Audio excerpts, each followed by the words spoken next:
সামনে জন্মাষ্টমী আসছে, তাই বেহালাতে গিয়েছিলাম ঠাকুরের কিছু জিনিস কেনার জন্য।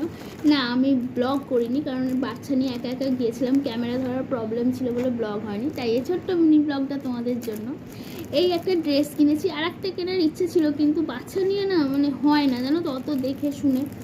আর এই কিনেছি হার, এই যে কীভাবে দেখায় আমি তাও জানি না। এই কিনেছি হার, এইটা কিনেছি বাঁশি, এইটা বাঁশি। আর এইটা একবার মায়াপুর গিয়েছিলাম, সেখান থেকে মা লক্ষ্মীর জন্য কিনেছিলাম, আর গোপালের জন্য কিনেছিলাম, গোপালকে ওটা পরানো আছে। আর এটা ভেবেছি কোজাগরির দিন পরাবো, পরার সব কিছু পরানোর পর শেয়ার করে দেবো তোমাদের সাথে। আর এই একটা কিনেছি পাগড়ি, বেশ সুন্দর।